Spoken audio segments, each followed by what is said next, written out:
ይትባረክ እግዚአብሔር አምላከ አበዊነ ቅዱሳን ዘሰብሐ ምሕረቱ ላዕሌነ ቸርነቱን ምሕረቱን ከኛ ያላራቀ ይቅርታውን በእኛ ላይ ያጸና የአባቶቻችን አምላክ ቅዱስ እግዚአብሔር ስሙ የተመሰገነ ይሁን። ብፁዕ አባታችን አቡነ አብርሃም የጠቅላይ ቤተ ክህነት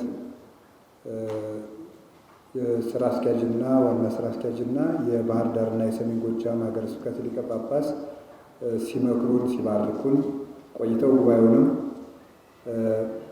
በቡራኬ ከፍተውልናል። የብፁዕነታቸው ቡራኬ ከሁላችን ጋር ይሁን። የተከበራችሁ የጠቅላይ ቤተ ክህነት የየመምሪያ ኃላፊዎች፣ ክቡር መጋቤ ካህናት አባ ሀብተ ጊዮርጊስ በኢትዮጵያ ኦርቶዶክስ ተዋሕዶ ቤተ ክርስቲያን የገዳማት መምሪያ ኃላፊ፣ ክቡር ረዳት ፕሮፌሰር መምህር ግርማ ባቱ በኢትዮጵያ ኦርቶዶክስ ተዋሕዶ ቤተክርስቲያን በጠቅላይ ቤተ ክህነት የማህበራዊ ጉዳይ ዘርፍ ምክትል ስራ አስኪያጅ፣ የተከበራችሁ ሁላችሁም በጠቅላይ ቤተ ክህነት በአዲስ አበባ ሀገረ ስብከት በልዩ ልዩ መስክ የምታገለግሉ አባቶች፣ በአዲስ አበባ ሀገረ ስብከት ያላችሁ የገዳማት አስተዳዳሪዎች አባቶቻችን፣ ከገዳማት የመጣችሁ አበው መነኮሳት፣ እናቶቻችን መነኮሳያት፣ አንድ አምላክ በሚሆን በአብ በወልድ በመንፈስ ቅዱስ ስም እንደምሰነበታችሁ ልዑል እግዚአብሔር ፈጣሪያችን ስሙ የተመሰገነ ይሁን። በመካከላችን ተገኝቶ እንዲያስተምረን ቅዱስ ፈቃዱ ይሁንልን።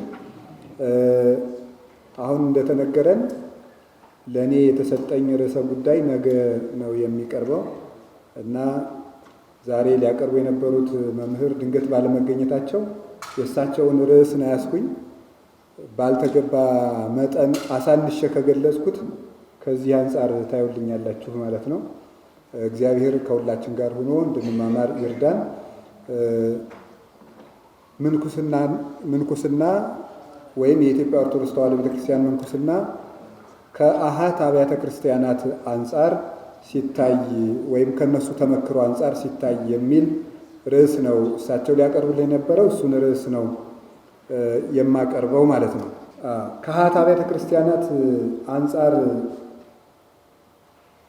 የሚለውን ከማየታችን በፊት ቤተ ክርስቲያን የሚለው ላይ እንደው ትንሽ ነገር ለመናገር ስለ ነገረ ቤተ ክርስቲያን የተወሰነ ነገር እናገር። ለምን ምንኩስና ቤተ ክርስቲያንን የሚጠብቅ መሰረት ስለሆነ መጀመሪያ እንደው የአሃት አብያተ ክርስቲያናትን የምንኩስና ተመክሮ ከማየታችን በፊት እንደው ቤተ ክርስቲያን ስንል ምን ማለታችን ነው፣ ነገረ ቤተ ክርስቲያን ምንድን ነው የሚለውን ትንሽ ስለ ነገረ ቤተ ክርስቲያን የተወሰኑ ሀሳቦችን ማንሳት ፈልጌያለሁ። ቤተ ክርስቲያን ምንድን ነው የሚለውን ታውቁታላችሁ ሁላችሁም። ግን ምንኩስና ከቤተ ክርስቲያን አንጻር እንዲታይ ስለፈለግኩ ነው። በዚህ ዘመንም ያለው ምንኩስና እየተዘነጋ የመጣው ምንኩስና ቤተ ክርስቲያን መሰረት አድርጎ እንዲሰራም ቤተ ክርስቲያንን መሰረት አድርጎ እንዲጓዝ ከሆነ ብቻ ፍሬ እናፈራለን እና ቤተ ክርስቲያን ምንድን ነው? ቤተ ክርስቲያን ባልን ጊዜ የክርስቲያኖች ጉባኤ ማለታችን ነው። የክርስቲያኖች ጉባኤ።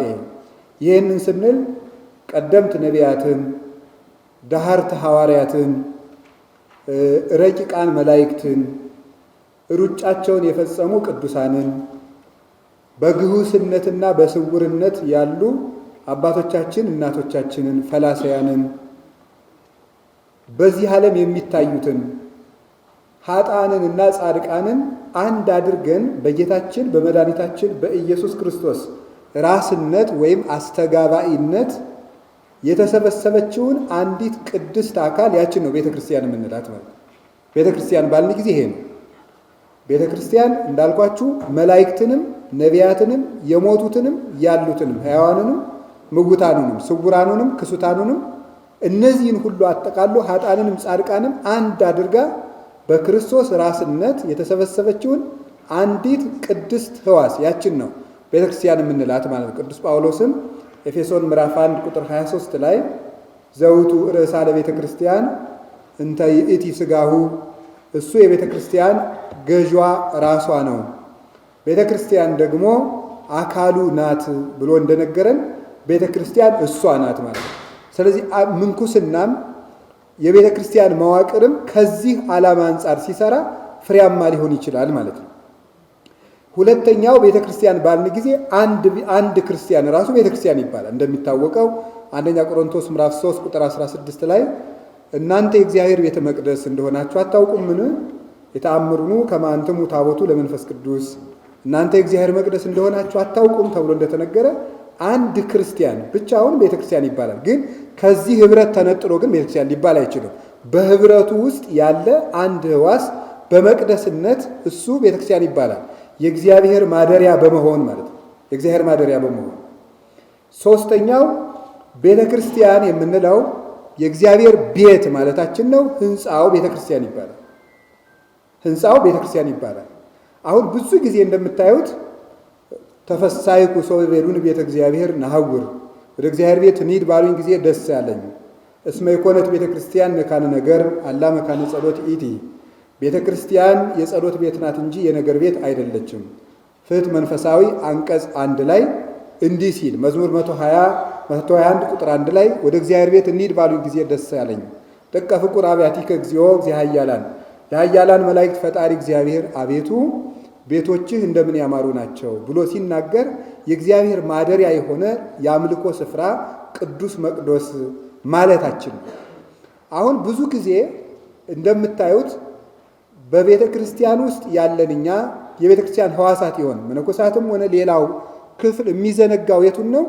እንደው አተኮርን ካልን ህንፃው ላይ ነው ትኩረት ያለው። ሁለቱ ተንዘንግተዋል። የአንድ ክርስቲያን መቅደስነት መነኮሳት በአንድ ክርስቲያን ቅዱስ መቅደስነት ድርሻ አላቸው። ገዳማዊ ሕይወት ራሳቸውን የሚያድኑ ስብስብ ሳይሆን አንድ ነፍስ የክርስቶስ ማደሪያ ሆኖ እንዲቀጥል ድርሻ ያላቸው ናቸው። ስለዚህ አሁን እየተዘነጋ የመጣው የቱ ነው ያላችሁኝ እንደሆነ አንድ ክርስቲያንን ዓላማ አድርጎ መስራት፣ ጉባኤውን ዓላማ አድርጎ መስራት እየተዘነጋ መጥቷል ማለት ምናልባት ካሰብን ህንፃው ላይ እየለፋን ነው። ገዳማትም እንኳ ሳይቀር የእቅዳቸው ስኬት የዓላማቸው ውጤት የሚሆነው ህንፃ ቤተ ክርስቲያንን አዘምነው በመስራታቸው ምናልባትም 30 ሚሊዮን ብር ይፈጅ የነበረውን ህንፃ ወደ 500 ሚሊዮን የሚፈጅ ህንፃ አድርገው በመስራት በዚህ ምክንያት ስኬታችንን እንገልጻለን። ግን ቤተ ክርስቲያን ሰራን ማለት ግን እሱ አይደለም እና ቤተ ክርስቲያን ላይ እንድናተኩር በማለት ነው። የቤተ ክርስቲያን ጥናት ምኑን ነው የሚያጠናው? መዋቅሯን ያጠናል። የቤተ ክርስቲያን መዋቅሯ ምንድን ነው? ነገረ ቤተ ክርስቲያን እዚህ ላይ የሚያተኩረው። እኛም ገዳማውያን የቤተ ክርስቲያንን መዋቅር የመጠበቅ ግዴታ አለብን። ምንኩስና የቤተ ክርስቲያንን መዋቅር አጽንቶ የጠበቀ ፍጹም ህብረት ነው። እውነት ለመናገር መናፍቃን ገብተው በነቀነቁ ጊዜ፣ በናሪዎስ ጊዜ፣ በንስጥሮስ ጊዜ፣ በሌሎችም መናፍቃን ጊዜ ከእናንተ መካከል ወይም የእኛ ገዳም የቤተ ክርስቲያንን ዓላማ ትኩረት አድርጎ ዓመታዊ ዕቅድ አቅደን እናውቃለን እንዲሁ ብላችሁኝ ብሎ የሚያቀርብ ይኖራል። ከመጠቅለል በጣም እግዚአብሔር ይጠብቀኝ። መጠቅለልም ኃጢአት ስለሆነ የቤተ ክርስቲያን ዓላማዋ ምንድን ነው? የቤተ ክርስቲያን ዓላማ ከሦስቱ አካላት አንዱ አካል ወልደ እግዚአብሔር ከአባቱ እሪና ሳይጎድል ከእናታችን ከቅድስት ድንግል ማርያም ሥጋን ነፍስን ነስቶ ተዋህዶ በዚህ ዓለም ተመላልሶ ወንጌልን አስተምሮ ሙቶ ተሰቅሎ ዓለምን ያዳነበትን ምስጢር ተሸክማ ነፍሳትን መቀደስ ነው የቤተ ክርስቲያን ዓላማ። ስለሌላት በሱ ወንጌል በሱ ቅዱስ ሥጋ በሱ ክቡር ደም ዓለምን መቀደስ፣ ማንጻት፣ ማስተስረይ የክርስቶስ ፍጹም ማደሪያ አድርጋ ሰንግላ ወልውላ አጥርታ ለክርስቶስ ማቅረብ፣ ይሄ ነው የቤተ ክርስቲያን ዓላማ። ይህንን ዓላማ ገዳማት ያቀዱት እንደሆነ ምን ይሆናል ማለት ነው? ቤተ ክርስቲያን በሁለት እግሯ ቆማ መኖር ትችላለች። ማንም ሊገፋትም አይችልም። ኢይክልዋና ገጸ ሲኦል ብለን የምንዘምርላት ቤተ ክርስቲያን የምትመጣም ይሄንን ዓላማ አድርገን ያቀድን እንደሆነ ነው። ሌላው ምስጢራቷ ነው። ምስጢራተ ቤተ ክርስቲያን ነገረ ቤተ ክርስቲያን ባለ ጊዜ አንድ ሰው ቤተ ክርስቲያንን አወቀ የሚባለው የቤተ ክርስቲያንን ትርጉም፣ መዋቅሯን፣ ዓላማዋን እና ምስጢራቷን ሲያውቅ ነው። ምስጢራት እንዲፈጸሙ እንዳይጓደሉ እንዲጠነቀቁ ሰው ደግሞ ከምስጢራት ርቆ የኖረውን ሕዝብ በመጸለይ በማስተማር የትምህርት ምንጭ በመሆን ሱባኤ በማስገባት በማማለድ በምህላ በመያዝ ምእመናን በምስጢራት ተቀድሰው የክርስቶስ ፍጹም ሕዋሳት እንዲሆኑ መስራት እና ቤተክርስቲያን ስንል ምስጢራተ ቤተክርስቲያንን ጨምረ ማለታችን ነው እና ተግባሯን የሥነ መለኮት ትምህርቱን ሁሉ የሚያጠና ይሄንን የሚያጠና የትምህርተ መለኮት ዘርፍ ነው። ራሱን የቻለ ትምህርት ሰፊ ትምህርት ነው። በአጠቃላይ የትኩረት አቅጣጫዎቹ ነገረ ቤተክርስቲያን ምን ላይ ነው የሚያተኩረው? የቤተክርስቲያንን ባህሪ ያጠናል። የቤተክርስቲያን ባህሪ ባልን ጊዜ ይሄ ቅድስት አሐቲ እንተ ላዕለ ኩሉ ጉባኤ ዘሐዋርያት ይሄንን ቤተክርስቲያን ይሄንን እየጠበቀች ነው ወይ? ገዳማት ይሄንን የሚጠብቁት ቤተክርስቲያን ቅድስቱን እንድትቀጥል የመሰረታት አምላክ ቅዱስ ስለሆነ እሷም ልዩ ስለሆነች ያደሩባትንም ሰዎች ስለምትቀድሳቸው ቅድስት እንድትሆን አሐቲ እንድትሆን መለያየት እንዲጠፋ በክርስቶስ ራስነት የተሰበሰበች ጉባኤተ መንፈስ እንድትሆን ጉባኤ ዘሐዋርያት ትምህርተ ሐዋርያት ክህነተ ሐዋርያት ያልተለያት ጉባኤ ዘሐዋርያት ሐዋርያት የሰበስቧቱና እንድትቀጥል ሰው ሰራሽ ትምህርት ጣልቃ እንዳይገባ ከእግዚአብሔር አብ ከእግዚአብሔር መንፈስ ቅዱስ በወልድ ስግው መሆን የተገለጠውን ትምህርት ብቻ ይዛ የምትፈስ ንጽሕት ምንጭ እንድትሆን ነቅ ንጹሕ ዘማንቂተ ሕግ ንጹሐን ዝውቱ ጊዜና ግብሮሙ ለሐዋርያት እንዳሉ አባቶቻችን ንጹሕ ምንጭ ብቻ የሚፈስባት እንድትሆን ጉባኤ ዘሐዋርያትነቷን እንተ ላዕለ ኩሉነቷን ሁሉን የምትሰበስብ ከሁሉ በላይ የሆነች እንድትሆን እዚህ ላይ ገዳማት እንዲያቅዱ ነው የሚያስፈልገው። ማለት የቤተክርስቲያን ሐቲነት መጠበቅ አንድ ገዳም የራሱን ገዳምነት ብቻ ጠብቆ ቢኖርና እሱን እያገነነ ቢኖር ልናደንቀው አንችልም። የምናደንቀው ቤተክርስቲያንን ጉባኤ ዘሐዋርያት አድርጎ ሲቀጥል ነው። በነገረ ድህነት ውስጥ የቤተክርስቲያን ድርሻ ይህንን የሚያጠናው ነገረ ቤተክርስቲያን የሚባለው የትምህርት ዘርፍ ነገረ ድህነት ውስጥ የቤተክርስቲያን ድርሻ ምንድን ነው? አሁን ያለው የኢትዮጵያ ኦርቶዶክስ ተዋሕዶ ቤተክርስቲያን መናንያን አልቸገሩም፣ እግዚአብሔር የተመሰገነ ይሁን። ገዳማት በዝተዋል፣ አዳዲሶችም እየተመሰረቱ ነው። ዓለም እንዲድን ምን እየሰራን ነው? ምንኩስና ሰው እንዲድን ጭምር ነው። በኋላ እንመጣበታለን። ግለሰባዊነት ኦርቶዶክሳዊነት በራሱ ህብረታዊነት ስለሆነ ብቻን ጸልዮ ብቻን ዋሻ ውስጥ ገብቶ መዳን አይደለም። ታዲያ እንዴት ነው ዓለም እንዲድን ምን እየሰራን ነው? እኛ እሱ ላይ እንድንሰራ ያስፈልጋል። ምስጢራተ ቤተ ክርስቲያን እንዳልኳችሁ ነው። የቤተ ክርስቲያን ግንኙነት፣ አንድነት፣ ገዳማት እርስ በርሳቸው አንድነት እንዲኖራቸው፣ ቤተ ክርስቲያናት አንድነት እንዲኖራቸው፣ ከአኃት ቤተ ክርስቲያን ጋር አንድነት እንዲኖረን። ቤተ ክርስቲያን በምድር ላይ ያለች የእግዚአብሔር መንግስት ናት፣ ከሁሉ በላይ የምትሆን። የዮሐንስ ወንጌል ምዕራፍ 18 ላይ ጌታ ኢኮነት መንግስቴ እምዝንቱ ዓለም፣ መንግስቴ ከዚህ ዓለም አይደለችም ብሎ ለጲላጦስ የነገረው ቤተ ክርስቲያንን ነው። የኔ ቤተ ክርስቲያን የኔ መንግስት ቤተ ክርስቲያን ናት። ሉቃስ ወንጌል ምዕራፍ 1 ላይ እንደምንመለከተው ወይነግስ ለቤተ ያዕቆብ፣ ለያዕቆብ ወገን ለዘላለሙ ይነግሳል ይላል አይደል? ያዕቆብ ወገን የተባለ ነው። ያዕቆብ እስራኤል ነው። እስራኤል ደግሞ ወይም ያዕቆብ የ12ቱ ነገድ አባት ነው። ጌታ ደግሞ የ12ቱ ሐዋርያት ራስ ነው።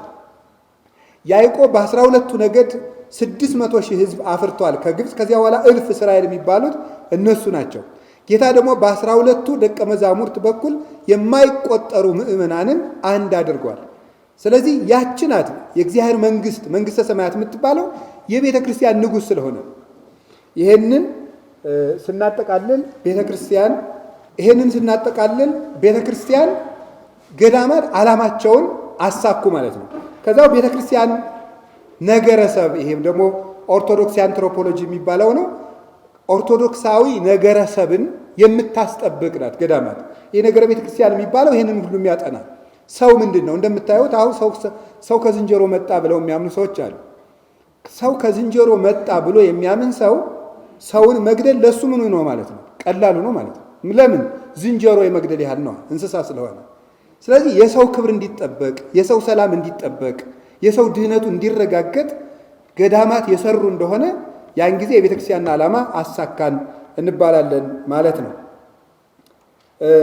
እንግዲህ እንደዚያ ካልን ቤተ ክርስቲያን ይህን ያልካል። እንደምታዩት የኢትዮጵያ ኦርቶዶክስ ተዋሕዶ ቤተክርስቲያንን በወፍ በረር አይና የኢትዮጵያ ምንኩስና ከአኃት አብያተ ክርስቲያናት አንጻር ነው ርዕሳችን።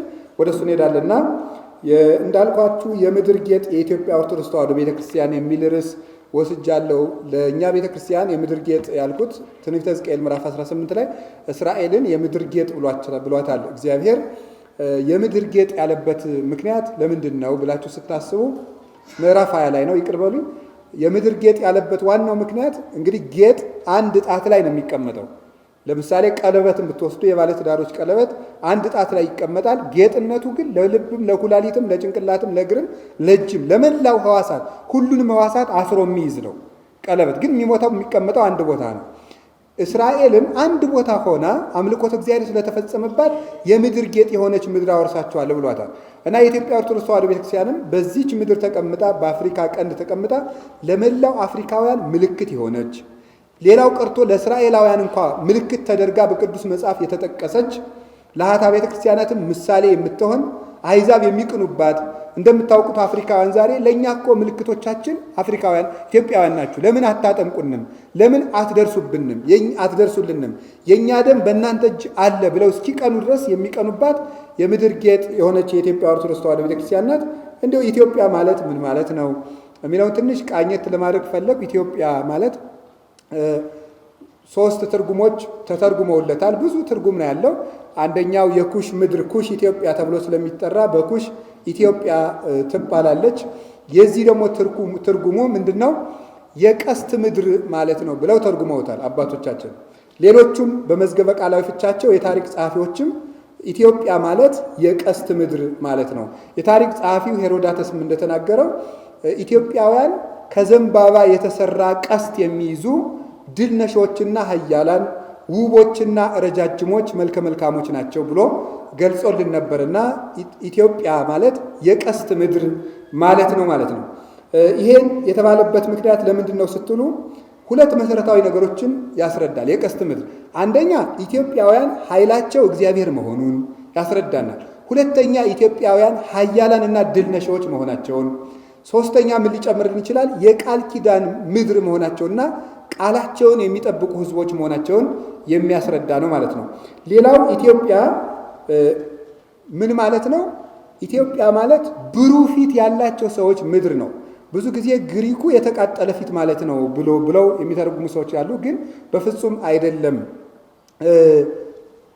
ኢትዮጵያ ማለት አይቲዮ ወይም ኢትዮ እና ኦፕሲስ ከሚሉ የግሪክ ቃላት ነው የሚመጣው። ስለዚህ ሲጣበቅ ኢትዮ ፌስ ወይም ገጽ፣ ኦፕሲስ የሚለው ደግሞ ሻይኒንግ ወይም ማብራት የሚል ትርጉም ይኖራል። ኢትዮጵያ ወይም ኢትዮፕሲስ ማለት ብሩህ ገጽ ዘያንጸበርቅ ገጽ ዘያበርህ የሚያበራ ፊት ያላቸው ማለት ነው። የሚያበራ የሚለውን የተቃጠለ ብለው አክቲቭ ወርዱን ፓሲቭ በማድረግ የተረጎሙት በስተት የተረጎሙ የታሪክ ጸሐፊዎች አሉ ይባላል። ግን ኢትዮጵያ ማለት ብሩህ ገጽ ያላቸው ሰዎች ምድር ማለት ነው። ያም መልካችን እንግዲህ ያው ፈረንጆቹ እንደምታዩቸው ነጭ ናቸው፣ ፊታቸው ግን ቅባት የለውም ብለው የሚያብራሩ የታሪክ ጸሐፊዎች አሉ። ኢትዮጵያውያን ግን ቅባት አላቸው። ግን ያ ብሩህ ገጽ ምን የሚያመለክት ነው ሲባል መገለጫችን ምንድን ነው? እምከመ የሐዝ ልብ ይደምን ገጽ ኦምከመ ይትፌሳ ልብ ይበርህ ገጽ። ልብ ሲያዝን ፊት ይጠቁራል፣ ልብ ሲደሰት ደግሞ ፊት ያበራል እንደተባለ ኢትዮጵያውያን ብሩህ ገጽ ያላቸው እንግዳ ተቀባዮች፣ ሰው ወዳጆች፣ ተንኮል የሌለባቸው መሆናችንን የሚያመለክት ነውና ኢትዮጵያውያን ትክክለኛ መልካችን ይህ ነው ማለት ነው።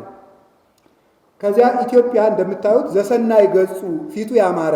እንዲሁ እኛ ስለ መልክ አይደለም እናወራው። ይሄ የሚገልጸን ይሄንን ያማረ መልክ የጠበቀው ምንኩስና ነው። እሱን እናየዋለን ማለት ነው። ቻርለስ ፊልሞር የተባለ ምሁር ምን ይላል? ኩሽ ማለት ኢትዮጵያዊ ማለት ሲሆን ይኸውም የሚያበራ ፊት ማለት ነው ብሏል። በግዕዝ ደግሞ ማለት ጦብ አማረ ሰነየ ማለት ነው። ጦብ ማለት ያማረ ማለት ነው። ወሬ እግዚአብሔር ከመጦብ ይላል፣ ከመሰናይ ሲል እግዚአብሔርም ያ መልካም እንደሆነ አየ ሲል ማለት ነው። ስለዚህ ጦቢያ ቢል ያማረ ማለት ነው። በዕብራይስጡም ቱቢያ ማለት እግዚአብሔር መልካም ነው ማለት ነው። እግዚአብሔር መልካም ነው።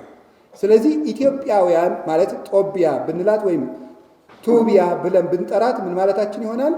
በእግዚአብሔር መልካምነት ያማረች ምድር ተብሎ ሊተረጎም ይችላል። ያን መልካምነት ከእናንተ መካከል መራራ ስር እንዳይበቅል ተጠንቀቁ እንዳለ ቅዱስ ጳውሎስ መራራ ስር በቅሎ ሀገር እንዳይበላሽ የሚጠብቅ ይኸው ምንኩስና ነውና ከዚህ አንጻር እንድናየው እና የኢትዮጵያውያን መልካችን ምንድን ነው? ጡቢያ ማለት በእግዚአብሔር ያማረ እንደሆነ ኢትዮጵያውያን ማለት በእግዚአብሔር መልካሞች ማለት ነው ማለት ነው። በዚህም የአይሁድ ትውፊት የሚመሰክረው አንድ በአይሁድ ትውፊት የተመዘገበ አንድ ታሪክ አለ። አባታችን አዳም ባረፈ ጊዜ እናታችን ሔዋን ስሞት በጸሎት አስብኝ እግዚአብሔር እንዲምረኝ ብሏት ስለነበረ ቆማ ስትጸልይ ምን አለች? መላእክት ሲያማልዱ ታየች። ሔዋንም እንድትጸልይለት ነግሯት ስለነበር አንድ መልአክ መጥቶ በሰማይ የሚደረገውን ተመልከች አላት። በዚያን ጊዜ ሁለት ኢትዮጵያውያንን ትመለከታለች። ያን ጊዜም አብሯት ለነበረው ልጇ ለሴት ማለት ነው ለአባትህ ለአዳም ጸሎታቸውን የሚያደርጉለት እነዚያ ሁለት ኢትዮጵያውያን እነማን ናቸው ብላ ነገረችው። ምንጩን እዚህ ላይ አስቀምጫላችኋለሁ። ቋንቋው በአማርኛ ስለተረጎምኩት መድገም አያስፈልግም ማለት ነው። እና ምንድን ያለው እነዚያ ምንድን ናቸው አለ? ፀሐይና ጨረቃ ናቸው ብሎ ፀሐይና ጨረቃ ኢትዮጵያውያን ተብለው በአይሁድ ትውፊት እንግዲህ መጽሐፈ ቀሌምንጦስ ላይም 7 ቀን ጨለመ በአዳም ሞት ምክንያት ስለሚል ጠየም ያሉ ግን የሚያበሩ ፀሐይና ጨረቃ ብርሃናቸውን አጥፍተው ነገር ግን ሰሌዳቸው ስላልጠቆረ ጠያይሞች የሚያበሩ ብሩህ ፊት ያላቸው መሆናቸውን የአይሁድ ትውፊትም ያረጋግጥልናል ማለት ነው። እንደው እስኪ ከታሪክ ጸሐፊዎች ምን ተብሎ እንደተመሰከረልን ትንሽ ነገር ልናገር። አንደኛው ሄሮዳተስ ነው። እንዲህ ይላል፣ ኢትዮጵያውያን በቁመት ረጃጅሞች፣ በውበት ከሁሉ የሚያምሩ፣ ቤታቸውን ከጎዳና ዳር ሰርተው እንግዳ የሚቀበሉ፣ ሰውነታቸውን የሚያድሱ ውሃ ያላቸው፣ ጨዋታ አዋቂዎችና ሰው አክባሪዎች፣ ጥበበኞች ናቸው ብሎ ይናገራል። ሌላው ዲዮዶርስ የተባለ የታሪክ ጸሐፊም ሲናገር ኢትዮጵያውያን የአፍሪካ አማዞኖች ናቸው፣ ውቦችና ጠንካሮች፣ ረጃጅሞች። አማዞን የሚብለው በጥንት የውበት ምልክት ተደርጎ የሚጠቀስ ሰፊ ነገር ነው። ይህን የሚናገር ነው። ፓከር የተባለ ምሁር ደግሞ በዓለማችን ማለዳ የፍቅር ጣቶች የጊዜን መጋረጃዎች ሲገልጡ ጠይሟ እናታችን ኢትዮጵያ መድረኩን ያዘች፣ መንግስታትን የወለደቻቸው እርሷ ናት፣ ግብፅ የመጀመሪያ ልጇ ናት ብሎ ኢትዮጵያ ቀዳሚት የሆነች ሀገር መሆኗን ይናገራል።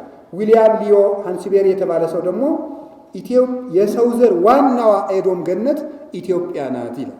የሰው ዘር ዋናዋ ኤዶም ገነት ኢትዮጵያ ናት። ገነት ኢትዮጵያ ናት የሚለው አስተምሮ አልተናገርኩም። እሱን አይደለም ማለት የፈለገው ሌላ ጉዳይ ነው እያወራው ያለሁት፣ ወደዚያ እንዳይወሰድብኝ ስለፈለግኩ ነው። ጳውሳኒዎስ የተባለ ግሪካዊ ሰው ደግሞ ኢትዮጵያውያን ከሁሉም በላይ ጻድቃን ናቸው ይላል። ጻድቃን ናቸው። እንደምታዩት በኋላ በታሪክ እንደምናረጋግጠው ኢትዮጵያውያን መነኮሳት ከመራቀቅ ይልቅ ስኮላስቲክ የሚባለውን ይሄን የመራቀቁን የምዕራባውያን መንገድ ከመከተል ይልቅ እንዲያውም ወደ ሊቅነት ከመምጣት ይልቅ ወደ ገድል የሚያዘነብሉ ነበሩ። ገድልን የሚከተሉ ራሳቸውን መደበቅ ላይ የሚያተኩሩና ከእግዚአብሔር ጋር መኖር ደስ የሚላቸውና በተመስጦ የሚኖሩ ነበሩ። ይህን ሁሉ ታሪክ ጸሐፊዎች ቀድሞ የመሰከሩልን ነው። እንግዲህ ከጌታ ልደት በፊት የነበረው የመልክዓ ምድር አዘጋጁ የባዛንታይኑ እስጢፋኖስ የሚባለው ሰው ደግሞ ምን ብሏል? በምድር ላይ የተደራጁ የመጀመሪያዎቹ ሕዝቦች ኢትዮጵያውያን ናቸው። ለሌሎች ፈጣሪን ማምለክን ያስተማሩና ሕግንም የሰሩ ኢትዮጵያውያን ናቸው ይላል። እንግዲህ በዓለም ላይ የታወቀ የጂኦግራፊ አጥኚ ወይም መዝገበ ቃላት አዘጋጁ ሰው ይህን ይናገራል። ለእምነት ምልክት የሆን ሕዝቦች መሆናችንን ሌሎች ታሪክ ጸሐፊዎች ሲመሰክሩ ደግሞ እንዲህ አሁንም ዲዮድሮስ የተባለው ሰው ኢትዮጵያውያን አማልክትን ለማክበር መስዋዕትን ለማቅረብ ባለ ንግስናን ክብረ በዓላትንና ሌሎች አምላክ የሚከበርባቸውን የአምልኮ ስርዓቶችን እንዲፈጽሙ የተማሩ የሰው ዘሮች ናቸው። በዚህ ምክንያት የኢትዮጵያውያን ቅድስና ከሀገራቸው ውጭ በዓለም ሕዝቦች ዘንድ ደምቆ ተጽፏል። በአጠቃላይ በኢትዮጵያውያን የሚቀርበው መስዋዕትም ሰማያትን እጅግ ደስ የሚያሰኝ ነው ተብሎ ይታመናል ይላል። እንግዲህ ይህም ሁሉ ነገራችን ነው ዛሬ እየተበላሸ ያለው። አሁን ይሄ ህብረት ከጠነከረ ይሄን የኢትዮጵያ ልልና ያመጣዋል ብለን እናስባለን።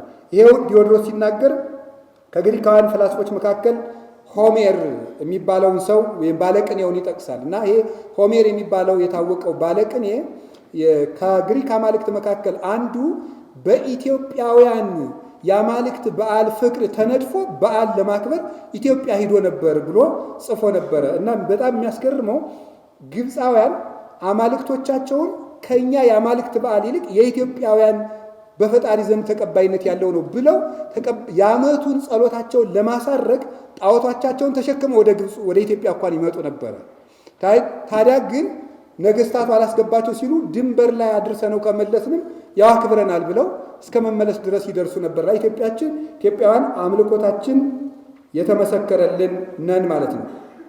ይኸው ሰው ሲናገር ዲዮድሮስ ምን ይላል? ኢትዮጵያውያን እነርሱ ለአምላካቸው ካላቸው ክብርና ቅድስና የተነሳ ግልጽ በሆነ መልኩ እነርሱንም የአማልክት እንክብካቤ አይለያቸውም። እግዚአብሔር እንዳልተለየን ቅኝ ተገዥነት ገጥሟቸው አያውቅም።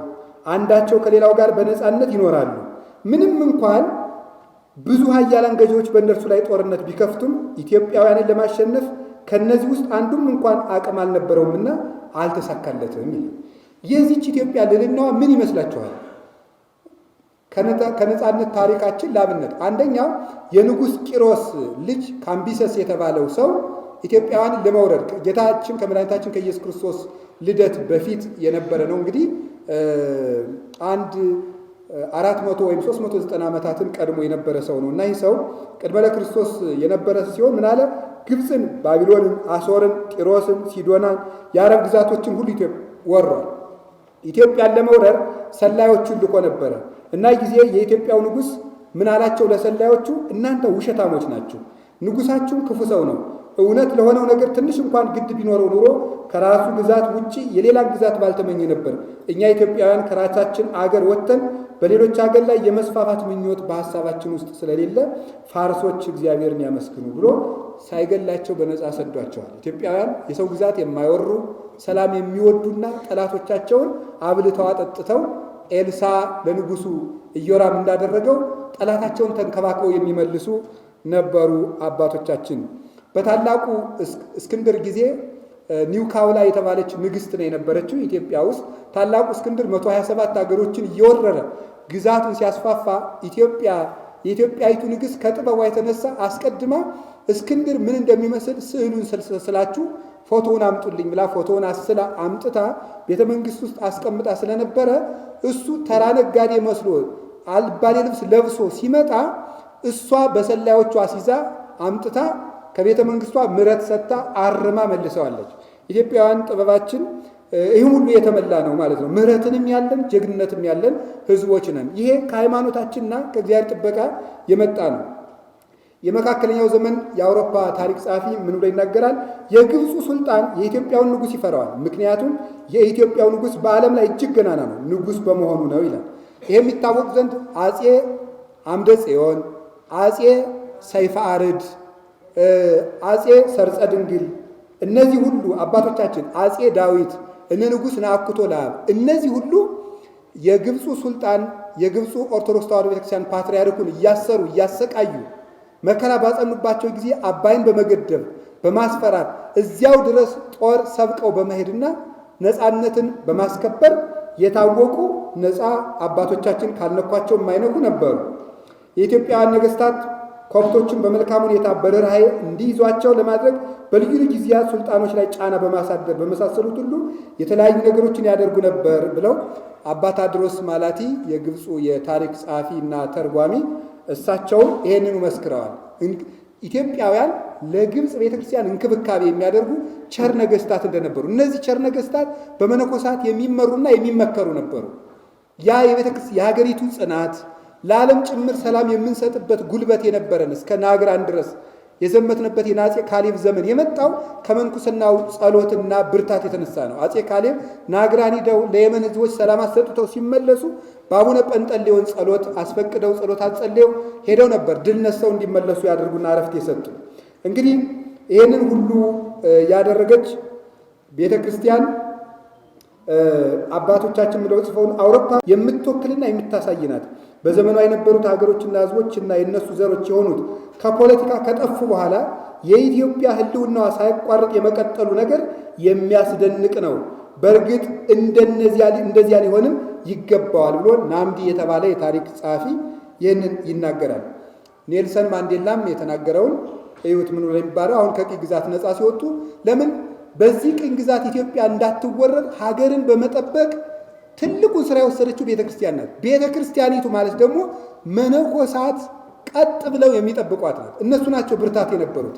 እንደምታውቁት አቃቤ ሕግ በመሆን አቃቤ ሰዓት በመሆን ፍትሐ ነገሥትን በመተርጎም የሚጠብቁት መነኮሳት ነበሩ። ከጸሎት ተጨማሪ ፍርድ በመጠንቀቅም ጭምር። ስለዚህ ኔልሰን ማንዴላ ምን ብሎ ተናገረ?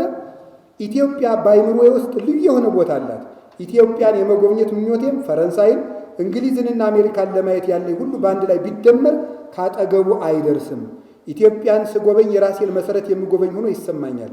እኔን አፍሪካዊ ያደረገኝን ስር መሰረት ፈልጌ የማገኘው ይመስለኛል ብሎ ተናግሯል። እንግዲህ ሌሎች ሰዎች ስለ ኢትዮጵያ እንዲመስለዋል። ኢትዮጵያውያን በመጽሐፍ ቅዱስ ኢትዮጵያ ስትባል የግዮን ሀገር ናት። የሁለተኛው ወንዝ ምንጭ የሆነች ናት። ያ ደግሞ ወንጌል እንደሆነ ተተርጉሟል። እንደምታውቁት ወንጌል የሚገኝባት የወንጌል ምንጭ መሆኗን የሚያስረዳ ነው። የዕንቁ ሀገር ናት።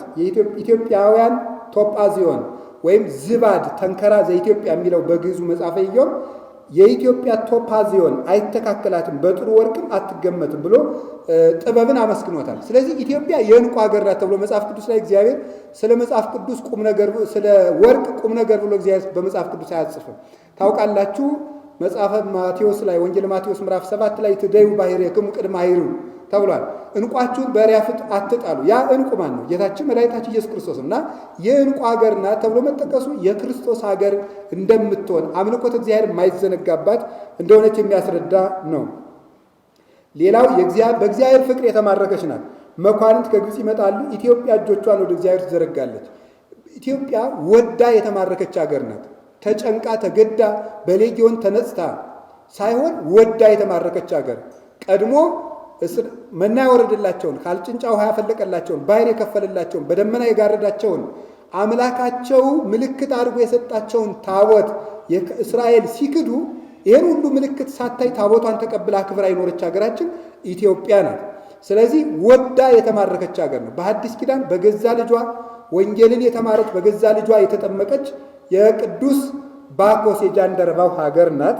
ይሄ የእግዚአብሔር ልዩ መግቦት የሚነገርላት ነው። አንተም የዘንዶውን ራሶች ቀጠቀጥክ፣ ለኢትዮጵያ ሰዎች ምግባቸውን ሰጣቸው ተብሎ ተጽፏል። ይሄ ምግብና ምን የሚያስረዳ ነው ሲባል እግዚአብሔር ለኢትዮጵያውያን ያዳላል ማለት አይደለም።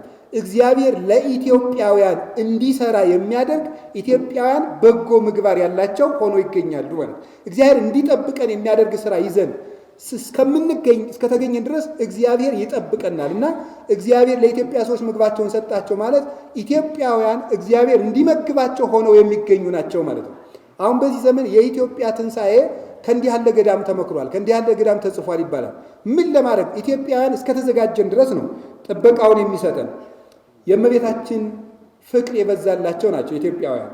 የሚያውቁኝን ራብን ባቢሎን አስባቸዋለሁ፣ እነሆ ፍልስጤማውያን ጢሮስም የኢትዮጵያ ሕዝብ እነዚህ በዚያ ተወለዱ ይላል።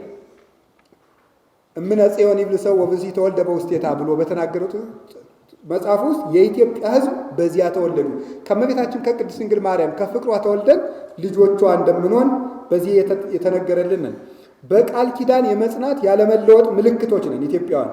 በውኑ ኢትዮጵያዊ መልኩን ወይስ ነብር ዥንጉርጉርነቱን ይለውጥ ዘንድ ይችላልን? በዚያ ጊዜ ክፋትን የለመዳችሁ እናንተ ደግሞ በጎ ለማድረግ ትችላላችሁ ብሎ ኢትዮጵያውያን ያለመለወጥ ያለመጥፋት ጽኑ ሆኖ የመቀጠል ምልክት ሆነን ተገኝተናል። እንዲህ ምንኩስናችንም በዚያው ብዙ ጊዜ ኢትዮጵያውያን ገድለ አጥኚዎች የሚሆኑት ከዚህ የተነሳ ነው። ግብፅ ብትሄዱ፣ በነገራችሁ ላይ የግብፅ ገዳማት ብትሄዱ ቶሎ የሚበቃው ኢትዮጵያዊ መናኝ ነው። ለምንድን ነው ሲባል አይለወጥም። እዚያ ሄዶ ግን የሚጨምረው ነገር አለ። እሱም በኋላ እነግራችኋለሁ። ኢትዮጵያውያን ፍትህ አዋቂዎች፣ ርኅሩኆችና ባለሙሉ ልብ ናቸው። በንጉሱ ቤት የነበረው ጃንደረባ ኢትዮጵያዊ አቤሜሌክ ኤርምያስን በጉድጓድ ውስጥ እንዳኖሩት ሰማ ይላል። ሂዶ ንጉሱን አስፈቅዶ ንጉሱ ጉድጓድ ያስጣለውን ሰው ፍተው በጉድጓድ ሊጣል አይገባም ብሎ ርኅራኄን፣ ፍትን፣ ድፍረትን ልቡ ለጻድቅ እኩል ከማንበሳ እንዳለ ሰሎሞን ተማምኖ የሚኖሩ ርኅራኄ የታከለበት እንዲህ ያለ ልብ ያላቸው ኢትዮጵያውያን ናቸው። ለእግዚአብሔር ሕዝብነት ምልክት ነው። የእስራኤል ልጆች ወይ እናንተ ለእኔ እንደ ኢትዮጵያ ልጆች ናችሁ። ልብ ብላችሁ ስሙ። እስራኤላውያን እናንተ ለእኔ እንደ ኢትዮጵያ ልጆች ናችሁ ብሎ እኛን ለእስራኤላውያን ምልክት አድርጎ የጠቀሰን ምልክቶች ነን። በእውነቱ በፈሪሃ እግዚአብሔር የታወቅን ነን። ከኢትዮጵያ ወንዞች ማዶ የተስፋው ሕዝብ ምንጭሮች ነን። ከኢትዮጵያ ወንዞች ማዶ የሚማልዱኝ የተበተኑ ሴቶች ልጆች ቁርባንን ያመጡልኛል ብሎ ይናገራል። ይሄ ተስፋ ያለን ሕዝቦችና ለተስፋ የምንኖር ሕዝቦች መሆናችንን የሚያመለክት ነው። በፈሪሃ እግዚአብሔር የታወቁ የእምነት ሰዎች ነን። የኢትዮጵያ ድንኳኖች ሲጨነቁ አየሁ ይላል። ይሄ አይጻዳተ ኢትዮጵያ ይደነግጻ የሚለው ነው። የኢትዮጵያ ድንኳኖች ድንኳን የተባለ ልብ ነው። በፈሪሃ እግዚአብሔር የታወቅን ነን። ምንኩስናን የሚጠብቀው በነገራችሁ ላይ ፈሪሃ እግዚአብሔር ነው። ቅዱስ ዮሐንስ አፈወርቅ የሚለው ነገር አለ። ብረትን መላልሰ በውሃ ብታጥበው ከዝገቱ ልታርቀው አትችልም። እሳት ውስጥ ግን የተወሰነ ጊዜ ብታቆየው ዝገቱ ይለቀዋል። ሰውን ብዙ ትምህርት ብታስተምረው ነውሩ ሊለቀው አይችልም። እግዚአብሔርን እንዲፈራ ብታደርገው ግን ከነውሩ ይላቀቃል ይላል።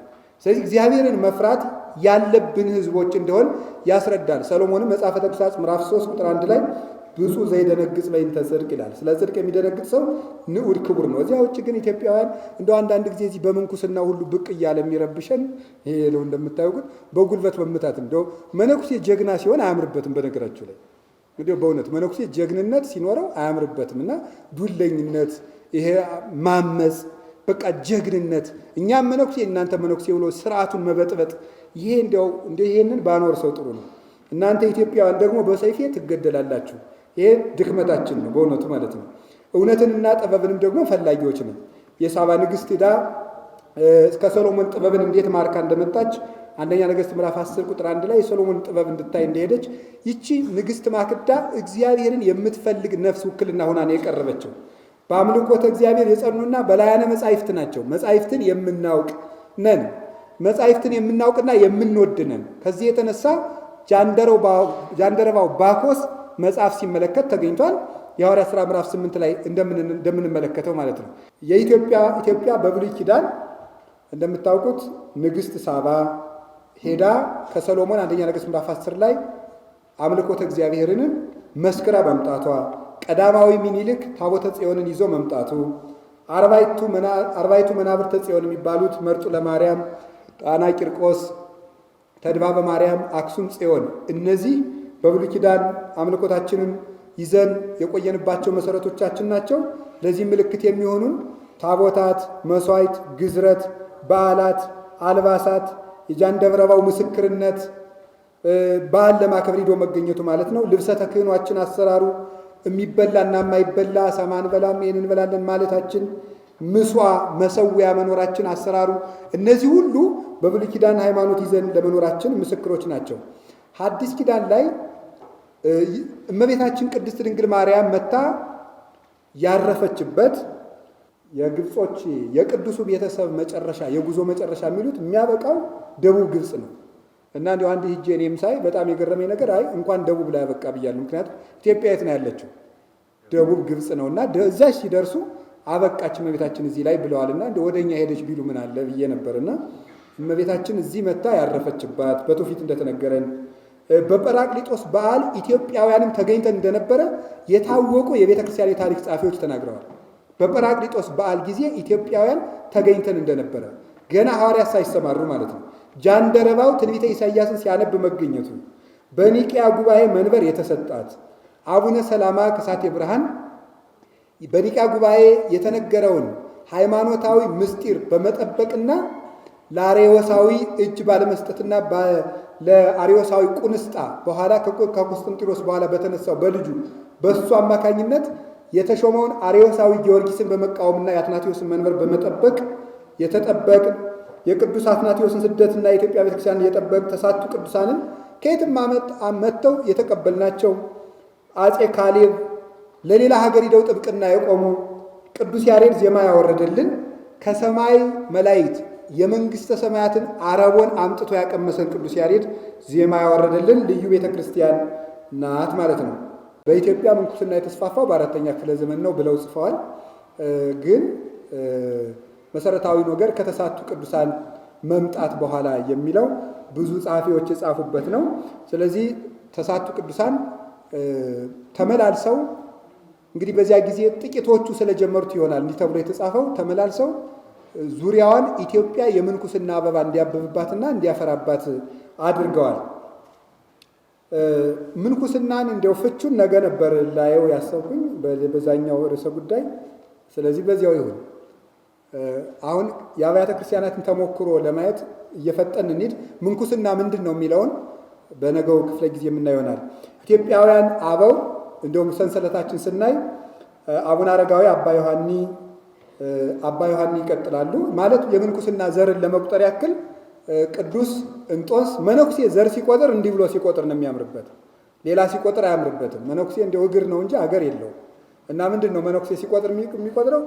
እንጦንስ፣ መቃርስ፣ ጳኩሚስ፣ ቴዎድሮስ፣ አረጋዊ፣ ዮሐኒ፣ ኢየሱስ ሞዐ፣ ተክለ ሃይማኖት፣ መድኃኒነ እግዚእ፣ አቡነ ሳሙኤል፣ ሰባቱ ከዋክብት ማለት አቡነ ሳሙኤል ዘዋልድባ፣ አቡነ ሳሙኤል ዘቆየጻ፣ አቡነ ሳሙኤል ዘጣሬጣ፣ አቡነ ዮሐንስ ዘክብራን ገብርኤል፣ አቡነ ሂሩተ አምላክ ዘዳጋ፣ አቡነ ያሳይ ዘማንዳባ፣ አቡነ መድኃኒነ እግዚእ ዘጉጉቤ እንዲህ ብሎ ሲቆጥር መነኩሴ ያምርበታል።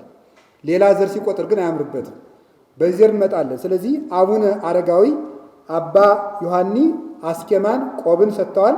አቡነ ተክለ ሃይማኖት ቀሚስን ከአቡነ ኢየሱስ ሞዐ ቆብን ከአባ ዮሐኒ ከደብረ ዳሞ ተቀብለው እንደገና መልሶ ለአቡነ ኢየሱስ ሞዐ ሰጥተዋቸዋል። አቡነ ኢየሱስ ሞዐ መጻሕፍትን ያልተተረጎሙትን ከሌላ ቋንቋ በማስተርጎም የተተረጎሙትን በመሰብሰብ ትልቅ ትምህርት ቤት ሐይቅ እስጢፋኖስ ውስጥ በመክፈት ከደብረ ቢዘን እና አቡነ ዮሐንስ እና አቡነ ፊልጶስ ዘደብረ ቢዘን ድረስ መጥተው ከኤርትራ እዚያ እስኪመጡና እስኪጎበኙ ድረስ የቅድስና አበባና የምስጢር ሃይማኖት አውድም አድርገውት ነበር። አቡነ ኢየሱስ ሞዐ የኢትዮጵያ ቤተክርስቲያን በትርጓሜ እንድታብብ መነኮሳት የድንቁርና ምልክቶች ሳይሆን የትምህርት ምልክቶች፣ የቅበተ እምነት መሳሪያዎች፣ የቤተ ክርስቲያን የትምህርት ጠበቆች፣ ስርዓት አስከባሪዎች፣ ለአምልኮተ እግዚአብሔር ቀናተኞች፣ ጸዋርያነ ወንጌል መሆናቸውን ያስረዱበት የአቡነ ኢየሱስ ሞዐ ገዳም ነው። እዚያ ውስጥ ብዙ ከዋክብት ተገኝተዋል። እና አባ ጽጌ ድንግል እና አባ ጊዮርጊስ ዘጋስጫ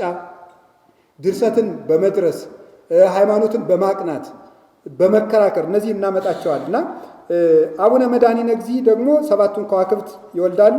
አቡነ ተክለ ሃይማኖት 12ቱን ንቡራነ እድ ደግሞ ይወልዳሉ ማለት ነው። 12ቱን እና አቡነ አኖሪዎስን እነ እጨጌ ፊልጶስን እና አቡነ ኤልያስን እነዚህም ሁሉ ደግሞ እነዚህ 12ቱ እጨጌ ተብለው ኢትዮጵያ መንበር አድርገው ብዙ ተጋድሎን ተጋድለዋል። አቡነ መድኃኒነ እግዚእ የወለዷቸው 7 ከዋክብት ደግሞ እንዲሁ አድርገዋል ማለት ነው።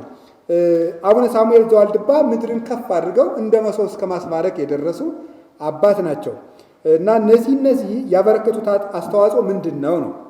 በረከቶም ለቅዱሳን ብዬ ያቀረብኩት እነዚህ መነኮሳት ወይም ምንኩስና በኢትዮጵያ ምንድን ያበረከተ? አንደኛው የኢትዮጵያ ቤተክርስቲያን የጉባኤ ትምህርት ቤትን ማስፋፋት ነው።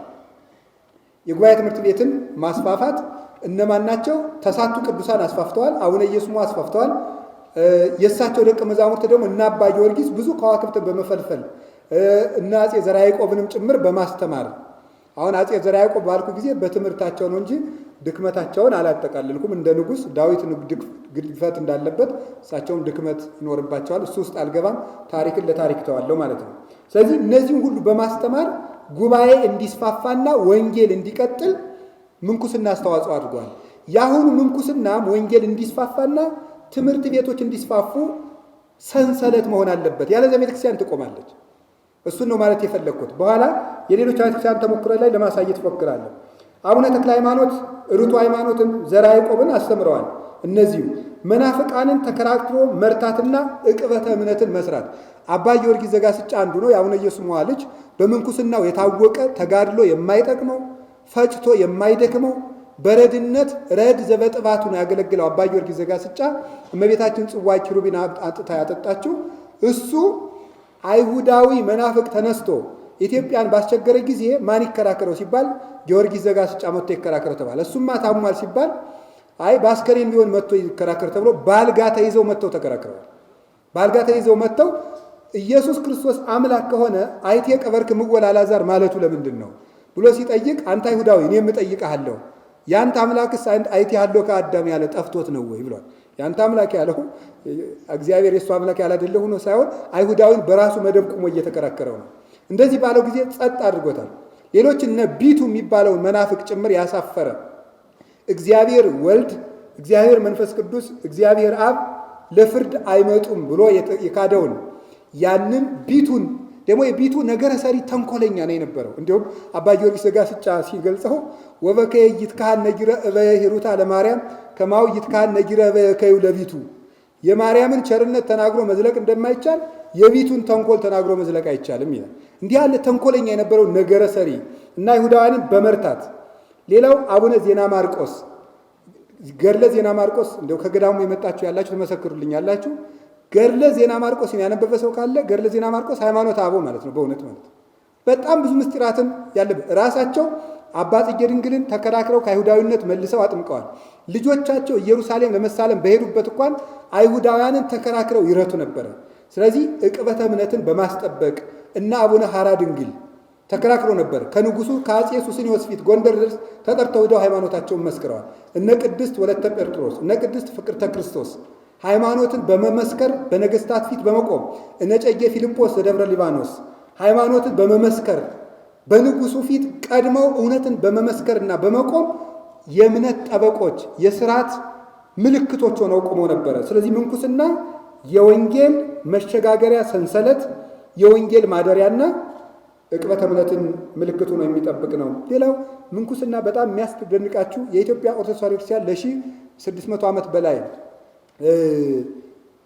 ፓትርያርክ ወይም ሲኖዶስ ሳትመሰርት ስትኖር ያለ አባት የጠበቀ ምንኩስና ነው።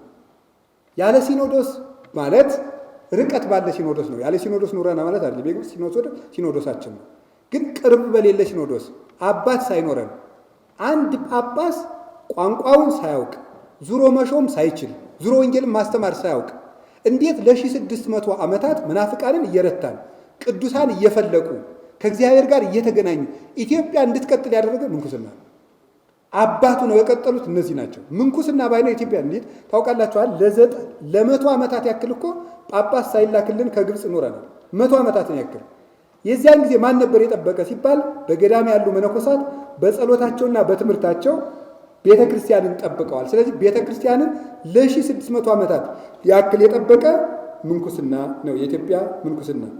ተዘዋውሮ ማስተማርና ጣዖታትን ማፈራረስ፣ ይሄ በዚህ የሚጠቀሱት አቡነ ተክለ ሃይማኖትና ልጆቻቸው ነው። በእውነት ማለት ነው ጎድተው የሚታዩት ዙሮ በማስተማር 12ቱም ንቡራነ እድ ይሄን አድርገዋል። ነገስታትን መገጸጽና ፍትህ ማስከበር፣ የአባትን ሚስት ማግባት አትችልም ብለው የገሰጹት እጨጌ ፊልጶስ ናቸው።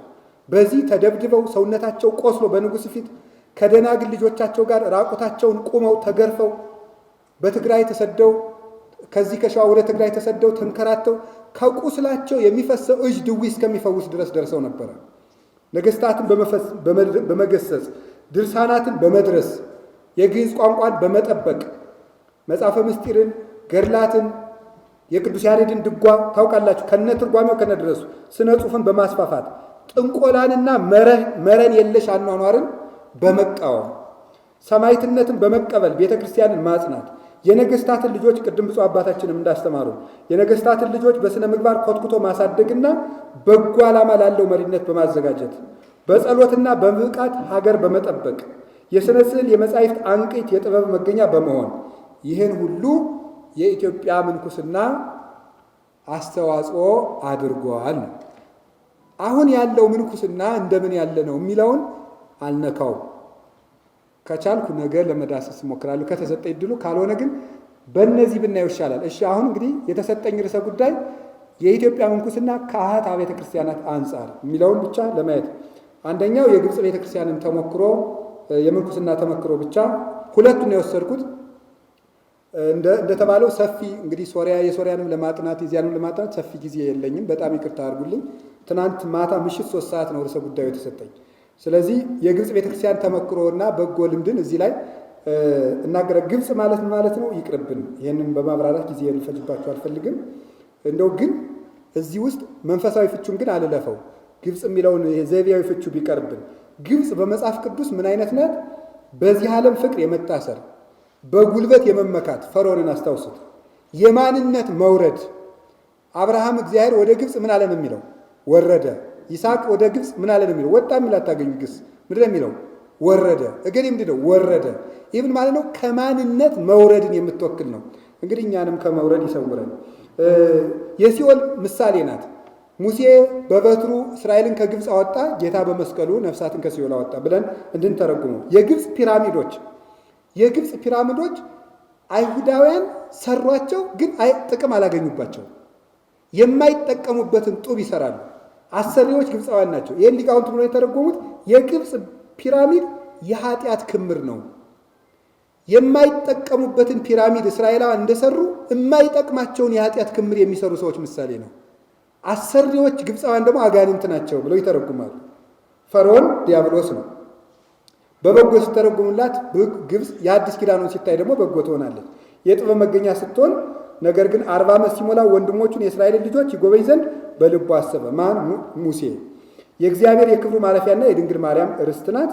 እግዚአብሔር በፈጣን ደመና ተጭኖ ወደ ግብፅ ይወርዳል ተብሎ ትንቢተ ኢሳይያስ ምዕራፍ 19 ቁጥር 1 ላይ ግብፅ ዘላለማዊት መሰዊያው ናት። የቆብ ምልክትና አምልኮተ እግዚአብሔር ጌታ እስከሚመጣ የማይቋረጥባት ናት።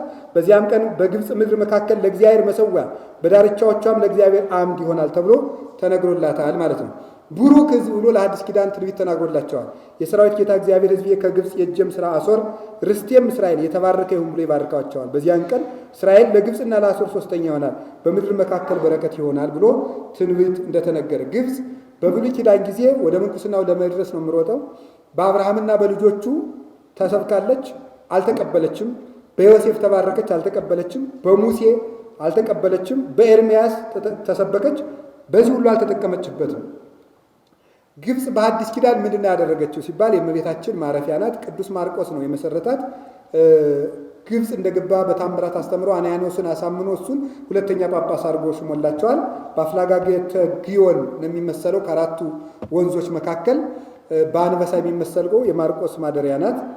በአጭሩ የምስጢራዊ ትርጉም ትምህርት ቤት ማዕከል ናት። በዓለም ላይ ሁለት ትምህርት ቤቶች ነው ያሉት። በፊት የነበሩት የአንጾኪያ ትምህርት ቤትና የእስክንድሪያ ትምህርት ቤት። የአንጾኪያ ትምህርት ቤት ላይ የአንጾኪያ ትምህርት ቤት ሀተታን ወይም ደግሞ ጥሬ ትርጉምን ተከትሎ ስነ ምግባርንና ሞራልን መስበክ ላይ የሚያተኩር ነው። የእስክንድሪያ ትምህርት ቤት ደግሞ ምስጢራት ላይ የሚያተኩር ነውና የምስጢራዊ ትምህርት ቤት መገኛ የሆነችና ፈላስፎችንና ነገስታትን ሳይቀር በትምህርተ ወንጌል መማረክ የቻለ ትምህርት ቤት የነበራት የምስጢር ወንዝ የሆነች ናት። የሰማዕታት ቤተክርስቲያን ናት ግብፅ። እንደው እዚህ ላይ አንድ ነገር ልንገራችሁ። ይሄ ሁሉ ያደረገው ግን ምንኩስናው ነው። እየደረስኩ ነው። የሰማዕታት ቤተክርስቲያን ናት ዛሬም ጥንትም እና ዘመኗን የምትቆጥረው ከዘመነ ሰማዕታት ጀምራ ነው። ዛሬም የዘመን መለወጫን የምታከብር በዘመነ ሰማዕታት ነው። እና ምን ብለው ይናገራሉ? ይሄን ሲጠየቁ የሚመልሱለት የሚሰሙት ስሙ for martyrdom is the continuous participation in Jesus crucifixion ሰማዕትነት የጌታችን የመድኃኒታችን የኢየሱስ ክርስቶስን መከራ የምንሳተፍበት ቋሚ የሆነ መንገድ ነው። ሰማዕትነትን ከልጅነት ጀምሮ በዘመን መለወጫ እየለወጠች ዓመቱን አዲስ ሕይወት ነው ሰማዕትነት እያለች እያስተማረች ልጆቿን ለሰማዕትነት ሊዘጋጁ ታደርጋቸዋለች። ሰማዕትነት የዘላለማዊ ሕይወት መግቢያ ነው ትላለች። ይኸውላችሁ መስከረም ለእኛ ምናችን ነው? የአዲስ ዘመን መግቢያ ነው አይደለም እንዴ? ሰማዕትነትን ደግሞ የዘመን መለወጫ የማደርገው አለች። ሰማዕትነት የዘላለም ሕይወትና የአዲሱ ሕይወት ምዕራፍ ስለሆነ ነው ትላለች። መጥፊያ መክሰሪያ አይደለም ብላ ታስተምራቸዋለች። እና ደግሞ ታለች ከዲያብሎስ ጋር የምናደርገው የመጨረሻ ውጊያና ድልነሽነት ነው። ጌታችን መድኃኒታችን ኢየሱስ ክርስቶስ ታሞና በትንሣኤው የተገለበጠበትን ምስጢር የምናሳይበት የሞቱና የትንሣኤው ምልክት ነው ብላ ለልጆቿ ታስተምራቸዋለች። እና የሰማዕታት ቤተ ክርስቲያን ናት። እስክንድሪያ እንደምታውቋት መርሳት የለብንም። ይሄ ሁሉ ቀሚስ ይሄ ሁሉ ቆብ የመጣው ከእስክንድሪያ ነው። እና ምን ብያታለሁ እኔ በራሴ አጻጻፍ የመነኮሳት ሰማይ እስክንድሪያ ብዬ ገልጫለሁ። የመነኮሳት ሰማይ ለምንድን ነው ያልኳት? ቅድም እንደተነገረን ብፁዕ አባታችን እንዳስተማረው በመጽሐፍ እንደተቀመጠው እስመ መነኮሳት መላእክት ምድራውያን ወሰብ ሰማያውያን፣ መነኮሳት የምድር መላእክት የሰማይ ሰዎች ናቸው እንደተባለ እዚያ እስክንድሪያ ውስጥ በእውነት እስክንድሪያ ሰማይ ሆና እዚያ ውስጥ የነበሩት ግን መነኮሳት መላእክት ነበሩና ቅዱስ እንጦንስ፣ ቅዱስ መቃርስ፣ ቅዱስ ጳውሊ፣ ቅዱስ ጳኩሚስ በነገው ዕለት ምንኩስና ምንድን ነው የሚለው ላይ የምናየው ይሆናል። ይበቃናል። የሃይማኖታችን እናት ናት። ምን ማለታችን ነው? እዚህ እምነት እንዲቀጥል በእምነት እንድንወለድና ዛሬም እንድናድግ ያደረገችናት። ጉባኤ ኒቃን የመራችው እሷ ናት። ጉባኤ ቁስጥንጥንያን የመራችው እሷ ናት። ጉባኤ ኤፌሶንን የመራችው እሷ ናት። ከጉባኤ ኬልቄዶን እንዳንቀላቀልና በርቱ ሃይማኖት ጸንተ እንድንኖር ከጉባኤ ኬልቄዶን እንድንለይ ምልክቱ ነው የቆመው ቅዱስ ዲዮስቆሮስ። አራቱም ላይ ምልክቱ ነው ምሰሶ ነው የቆሙት አራቱ ምሰሶች። እንደውም የታሪክ ባለሙያ ናቸው እሳቸው የሚያግዙኛል። እነዚህን አራቱ ሊቃነ ጳጳሳት ምዕራባውያን ምንድን ነው የሚሏቸው? አራቱ ፈርዖኖች ነው የሚሏቸው ማለት ነው።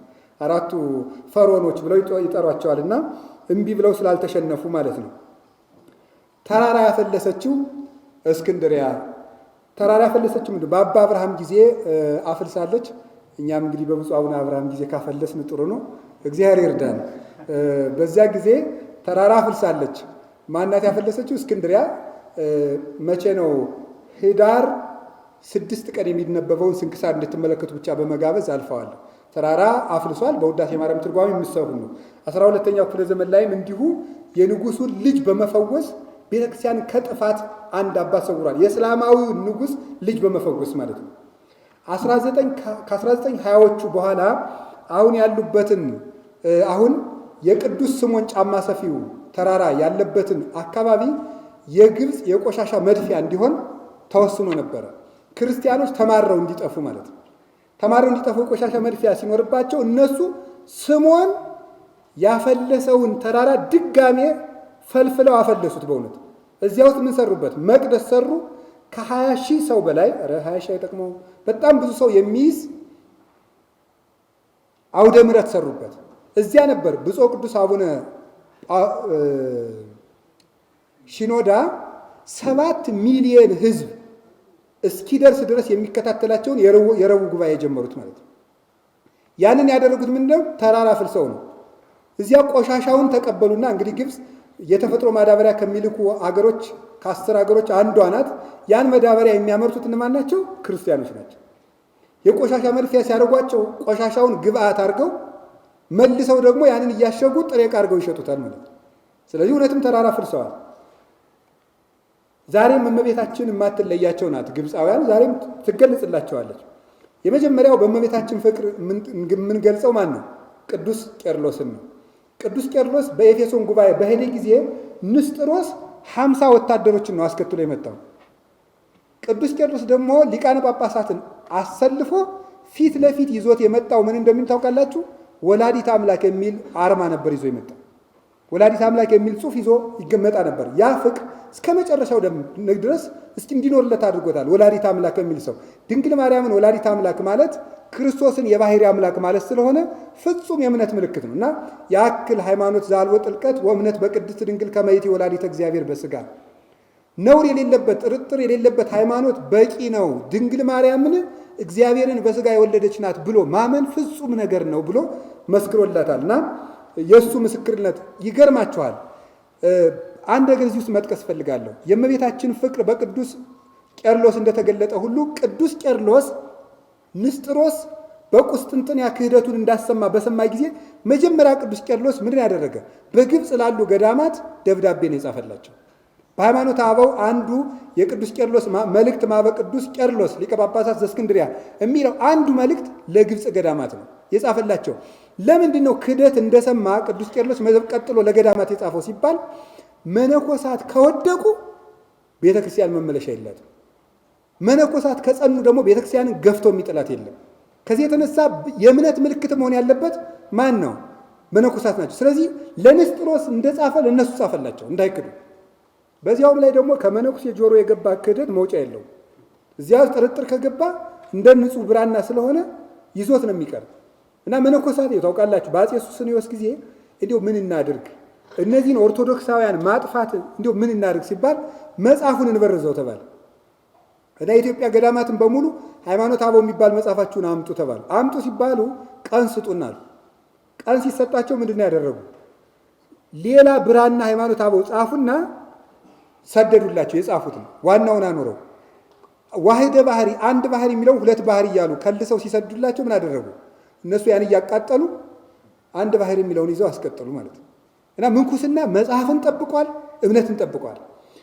ደብረ ምጥማቅ ላይ ያው እመቤታችን እንደምትገለጥ በታምረ ማርያም የሰማችሁት ነው። አባ ዮሐንስ ከማና ቅዱስ ኤፍሬም ላይ እዚያውን ገዳም አስቄጥስ ገዳም በጣም ብዙ የቅዱስ መቃርዮስ ገዳም አለ። የእመቤታችን የአባብሾ ገዳም መቱን ያለና እዚያ ውስጥ ቅዱስ ኤፍሬም ግብፅ እንደመጣ በትሩን መቋሚያውን ረስቷት ሄዶ ዛሬም ለምልሞ አፍርቶ ከ1500 ዘመን በላይ የቅዱስ ኤፍሬም በትር እዚህ ያለ አሁንም ማለት ነው። እና እመቤታችን ለአባ ዮሐንስ ከማ ተገልጻ 3 ዲናር ሰታ ቤተክርስቲያንን ስራ ብላው ያሰራው ቤተክርስቲያን አሁን ድረስ ይገኛል። 1968 ዓመተ ምህረት ላይ በአንድ ጣራ ላይ እመቤታችን ተገልጣለች። ይሄ ቢቢሲ ዓለም አቀፍ ዜናዎች ሁሉ የዘገቡት ነው ታውቃላችሁ። እና ያያት ደግሞ ማን ነው? ጋራጅ ቤት የሚሰራ እስላም ነው ያያት። እመቤታችን ተገልጣል። ለረጅም ጊዜያት ቆይታ ሰውየውም ቤቱን ለቤተክርስቲያኑ ሰጥቶ ሄዷል። አሁንም ቤተክርስቲያን አሁን አለች፣ ተገልጣለች እመቤታችን።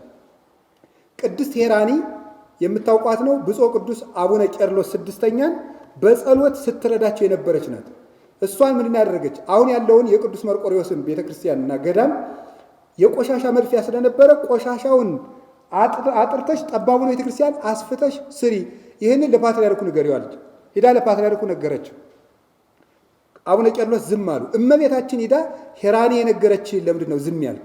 ቤተክርስቲያንን አስፍተህ ስራ ብላው አሁን ተገልጣ ሰርታለች። 1990ዎቹ የነበረች ናት ቅድስት ሄራኒ ማለት ነው። ወይዘሮ ማስያ የምትባል ሰው አለች። እሱችን ሰው መዘንጋት አልፈለኩም። ወይዘሮ ማስያ በካንሰር ተይዛ የምትሰቃይ ሴት ነበረች እና እቺ ሴት በግብፅ ባሉ ሆስፒታሎች በሙሉ ታክማ አትድንም ትሞቻለች ከተባለች በኋላ ከመምህረ ንስሐ ቤት እንደሄደች ሌሊት እመቤታችን በህልሟ ኦፕራሲዮን ስትሰራት ታያለች። ስትሰራት ስታይ ምን አደረገች መሰላችሁ?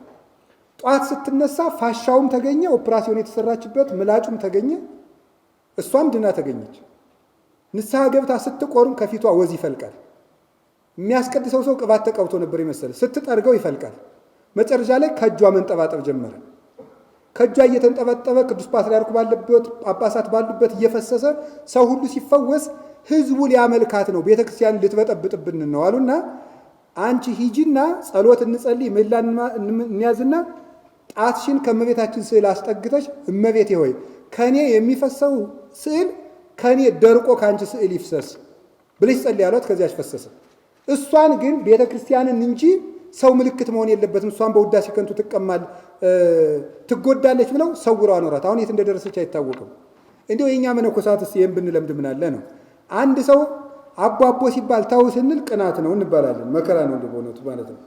እሺ አሁን የግብፅ ቤተክርስቲያን ዛሬ የሚያደርጉትን ተመክሮ ላካፍል። ቀድሞ እንደምታውቁት ፊትና ኋላ አድርጌው ነው። በኋላ አንዱን ያኛው ወደዚህ ሆኖብኝ ይቅር በሉኝ። ምንኩስና ምን አድርጓል በግብፅ? መድገሚ አይደለም። ጉባኤ ኒቂያ፣ ጉባኤ ቁስጥንጥንያ፣ ጉባኤ ኤፌሶን የክርስትናን እውነት አስረግጠዋል። ፈላስፎች ሳይቀር በምንኩስና ተስበው እንዲመጡ አድርጓል። ነገስታትን ማርከዋል። እነ ቅዱስ አርሳኒዎስን ጭምር የማረከ አቡነ አረጋዊ ኢትዮጵያ ውስጥ የመጡት አባት የንጉሥ ልጅ ናቸው። 9 ቅዱሳን ሁሉ ከንጉሳዊ ቤተሰብ የመጡ ናቸው እና ምንኩስና በነገስታት ልጆች እንኳን የሚፈለግ እንደሆነ ያሳየው የግብፅ ገዳማት ናቸው። ምዕመናንን ማስተማር፣ መቀደስ፣ የንጹህ ክህነት መገኛ መሆን፣ ሰርቶ መመገብ፣ ይሄ የግብፅ ቤተክርስቲያን ገዳማት ያበረከቱት ነው። አሁን ምን ያደርጋሉ ነው? እሱን ሌላችሁ ገዳም ሲመሰርቱ ዛሬ አዲስ ገዳም መመስረት የሚችለው ሊቀ ጳጳስ ነው። ዛሬ ግብፅ ውስጥ አንድ ገዳም መሰረት የሚመሰረተው ጳጳሱ ነው። ለመጀመሪያ ጊዜ ገዳሙ ላይ የሚቀመጡት 70 መነኮሳት ብቻ ናቸው። ገዳሙን ለመመስረት ሊቀ ጳጳሱ ለ10 ዓመት ለ70 መነኮሳት ምግብ ዋስትና ማስቀመጥ አለበት። ያን ካልሰጠ ቅዱስ ሲኖዶስ ወይም ጠቅላይ ቤተ ክህነታቸው ገዳም ነው ብሎ አያጸድቅላቸው። መጀመሪያ መነኮሳቱ ተምረው መዋቀር አለባቸው። ለእነሱ የ10 ዓመት ምግብ መኖር አለበት ነው። ይኸው እኛ መከራችን ልመና እንዲያንላለን። ዘወር ብሎ እንደ ጎጆ እንደ ግል ጎጆ ገዳም መመስረት፣ ደግሞ ሩጦ ምዕመናን እየለመኑ ማሰቃየት፣ ይሄ በጣም ትክክል አይደለም። ያሉት እንደው ይጠንክሩ። ገዳም ግን ሲመሰረት የታስቦበት ነው። ከዚያ በላይ መነኮሳት መኖሪያ አጸድ ሁሉ ገንብቶ ሲጨርስ ነው የሚጸድቁለት። አዲስ መናኝ ሲቀበሉ ምን ያደርጋሉ? ዛሬ ነው መጀመሪያ በገዳማት በክርስትና ተኮትኩቶ እንዲያድግ ያደርጉታል። ምዕመናን ሕፃናቱ እንዲያድጉ ነው የሚያደርጓቸው። በገዳም እንዲያድጉ ያደርጓቸዋል። የረፍት ጊዜያቸውን ሕፃናት ገዳም እንዲያሳልፉ ያደርጋሉ። እዚያ ውስጥ ይመዘግቧቸዋል። መዝገብ አላቸው ገዳማቱ። አድጎ መነኩሴ ሊሆን ነው ብሎ ሲመጣ የቀድሞ ጠባዩ ተመዝግቦ ነው የሚጠብቀው። አንዴን ያደርጋሉ። ሁለተኛ በገዳማት ስለሚያድጉ መጀመሪያ ንስሐ አባቱ እንዲፈቅድ ያደርጋሉ።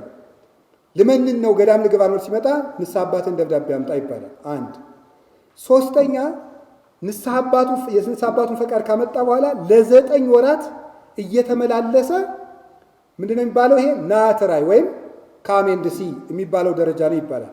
መተህይ ማለት ነው። መተህይ ይሉታል። 9 ወራትን በገዳሙ እንዴት እንደሚኖሩ 3 ቀን እያደረ እየተመለሰ ሳምንት እያደረ እየተመለሰ ገዳሙን ለ9 ወራት ደጅ ይጸናል። በ9 ወራት ምልልሱ ደጅ ጽናቱ ጥሩ ከተመሰከረለትና ካለፈ ላመክሮ ይቀበሉታል። ላመክሮ ተቀብለው ምንድነው የሚያደርጉት ሲባል አመክሯቸው 3 ዓመት ነው።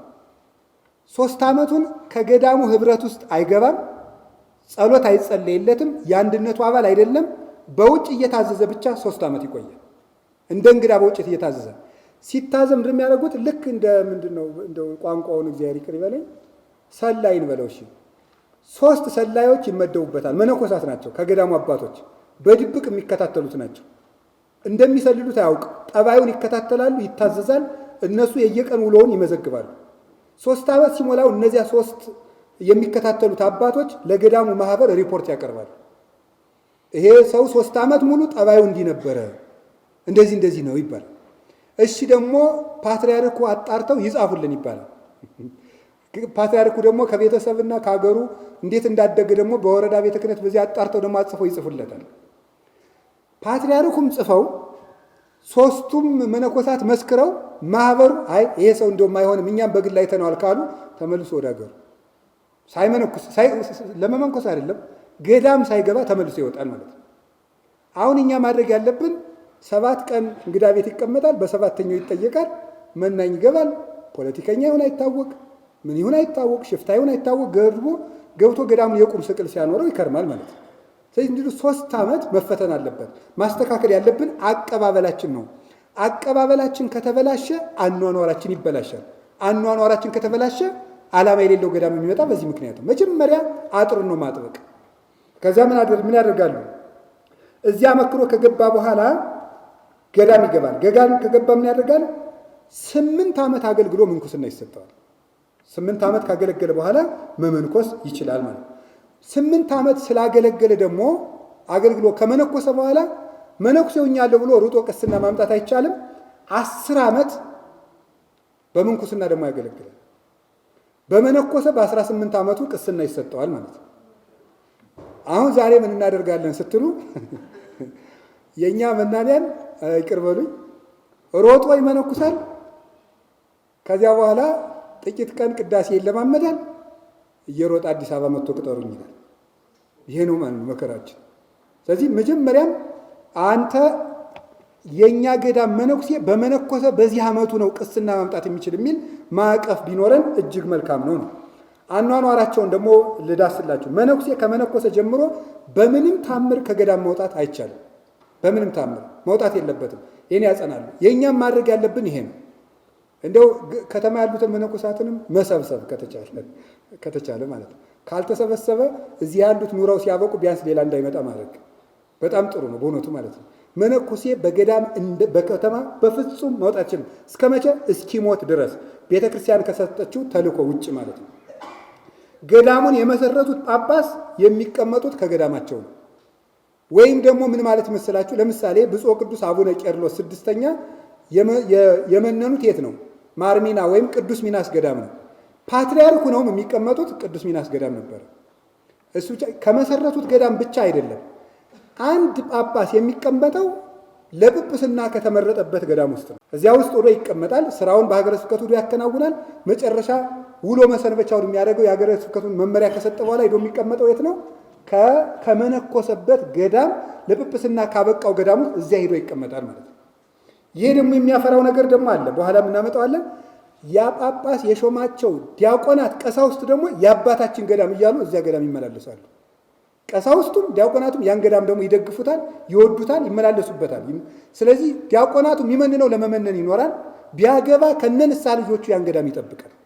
በዚህ በሊቀ ጳጳሱ ፍቅር ምክንያት ማለት ነው። በገዳም ሲኖር ቢያንስ ለ7 ዓመታት ከሰራ በኋላ እረፍት ይፈቀድለታል።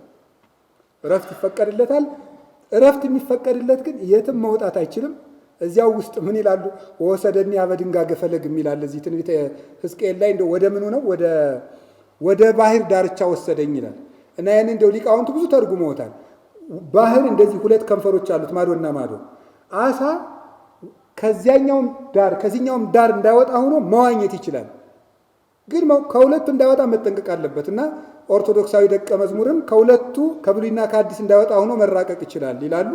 መነኩሴም ልክ እንደዚህ ሆኖ ገዳሙ ውስጥ የፈለገውን ይሁን፣ እንደው ከደከመው ይተኛ፣ ከራበውም ይብላ፣ ግድ የለም። እንደው አንድ በግ ዛሬ ጨርሳለሁ ካለም ይብላ፣ ጾር ከተነሳበት ግን እዚያው ውስጥ ነው። እዚያው ባህሩ ውስጥ እንደፈለገ ይዋኝ፣ ሲደክመው ይተዋል ወይም መልሶ ይቃናል ማለት ነው። አባ እንጦንስ እንዳለው እኮ ነው። አባቴ ሌሊት እንቅልፍ እያስተኛ እያደረ ሰይጣን አለው ብቻ ከገዳማ አትውጣ እንጂ አይዞህ ቀኑም የእግዚአብሔር ነው፣ ቀን ጸልይ አለው። ሰው ከገዳሙ ካልወጣ ከእሳት አጠገብ የሆነ ሰው ባይጣድም መሞቁ አይቀርም። ሰው ከበዓቱ ከኖረ ቅዱስ እንኳን ባይሆን መልሶ መብሰሉ አይቀርም። ለዚህ ነው አረጋዊ መንፈሳዊ ለመነኩሴ በዓቱ እሳት ናት ብሎ የተነገረ። እሳት ብርሃንም አለው ያቃጥላል። ግን እሳቱ ያቃጥላል፣ ይሰለቻል። በዓትም ይሰለቻል፣ ግን ብርሃን አለው። ብርሃን የሚያዩበት ነው። ስለዚህ ከዚህ የተነሳ እንዳይወጣ ያደርጉታል። በ7 ዓመቱ ያርፋል። ግቢው ውስጥ ለስላሳ ገዝቶ መጠጣት ይችላል፣ መኪና መንዳት ይችላል። ግን እዚያው ገዳሙ ውስጥ ነው እና 7 ዓመቱ ላይ እረፍት ይፈቀዳል። አንዳንድ ጊዜ እንዲያርፍ መጽሐፍ እንዲያነብ እንደው ቢፈቀድለት አርዲቱም ጥሩ ነው እኮ። እንደ ያዕቆብ ልጅ እንደ ዲና እኮ እንደው አፋፉን ሌው እያለ ሲወጣ እኮ ነው ከተማ ገብቶ የሚቀር። ውስጥ ላይ እረፍት ስለማይፈቀድለት እኮ ነው ወጣ እያለ ችግር የሚገጥመው። እና ውስጥ ላይ እንዲያርፍ መፍቀድ አለብን። እና እዚያ ያርፋል። ምድር እንኳን 7 ዓመት ሰርታ ትረፍ ይሌለ እዚያ ውስጥ ያርፍና እረፍት ይህን ያህል ነው አይባልም። ባለቃ የሚሰራ መነኩሴ የለም። በህሊናው የሚሰራ መነኩሴ የለም። ራሱ በቃ ብሎ ወዲያው ይመለሳል ወደ ስራው ማለት ነው። ከአንዱ ገዳም ወደ አንዱ ገዳም መሄድ አይፈቀድም። የትም ቢሆን በዓል ክብር ነው፣ እንደዚህ ላደርግ ነው። አሁን የኛ መነኩሴ ግሸን ልሳለም ነው፣ ምድረ ከብድ ልሳለም ነው እያለ አገር ለአገር መዞር። ያለበት ገዳም ውስጥ አቡነ ተክለ ሃይማኖት አሉ፣ ሙላዋል። ጻድቁ ገብረ መንፈስ ቅዱስም አሉ። መዞር ምንድን ነው? እስመ መነኮስ ዘያንሶሱ ሀገር ለሀገር ሳያጤ ሥጋሁ ለክርስቶስ ውእቱ። ሀገር ለሀገር የሚዞር መነኩሴ የክርስቶስን ሥጋ ሽጦ የሚበላ ነው የተባለ። ስለዚህ አንዱ የትኛውም ገዳም አይሄድም። አገልጋይ አንሶናል ከተባለ ለቅዱስ ሲኖዶስ ተጽፎ ቅዱስ ሲኖዶስ ለዚያ ገዳም ጽፎ እናንተ 5 መነኮሳት እዚያኛው ገዳም ሂዱ ተብሎ ይላካል እንጂ መዞር ፈጽሞ አይቻልም። ግብፅ ካይሮ ውስጥ መነኩሴ ቢመጣ ክርስቲያኑ በሙሉ እንዲተፋበት አስተምሯቸዋል እና ይተፉበታል። እኔ ትዝ ይለኛል በ2008 እዚህ 4 ኪሎ አካባቢ አንድ ሰውዬ ተፍቶብኝ እንደው አሁን ታሪኩን ሳነብ ግብጾችን አንቦ ይሆን አልኩኝ።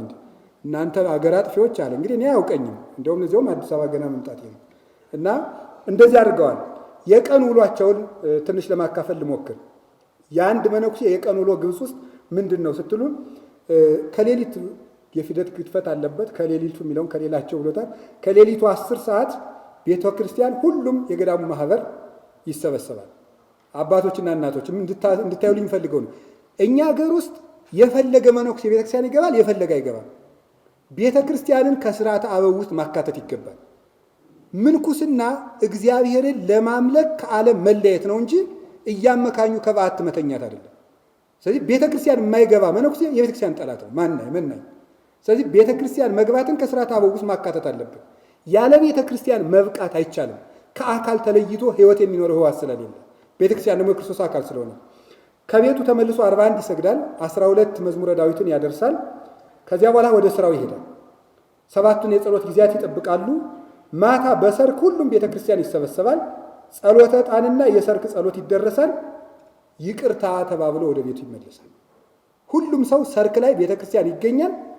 ይቅርታ ጠይቀው ወደ ቤታቸው ይገባል። ሳይታረቅ የሚያድር መነኩሴ ግብፅ ውስጥ የለም። የኛ መነኮሳት ለምንድን ነው ግብፅ ሲሄዱ የሚበቁ ስትሉ በትህርምት የኢትዮጵያ ገዳማትን መናኝ የሚመስል የለም። እንዲያውም እኔ ሳስበው እንዲያው አዲስ አበባ የሚኖረው መነኩሴ ግብፅ ውስጥ ገዳም የሚኖረውን ሳይበልጠው አይቀርም እላለሁ። በጣም ተጋዳይ ነው የኢትዮጵያ መነኩሴ። ግን ችግሩ ምንድነው? ይቅርታ የለውም። በጣም ቂመኛና ትዕቢተኞች ነን። ቂም እያለ እንዴት አድርጎ ምንኩስና ሊያበቃን ይችላል? ይቅርታን ከዚያ ሲማር የኛ መነኩሴ ሄዶ ይበቃል በአንዴ ማለት ነው። እና እነሱም ክብር ነው የሚሰጡት። አሁን ያለው ገዳማዊ ሕይወት ለግብፅ ቤተክርስቲያን ምን አስተዋጽኦ አድርጓል? እንዲያው አሁን ያለው ነው። አንደኛ መጽሐፍ ቅዱሳዊ ትምህርት ነው።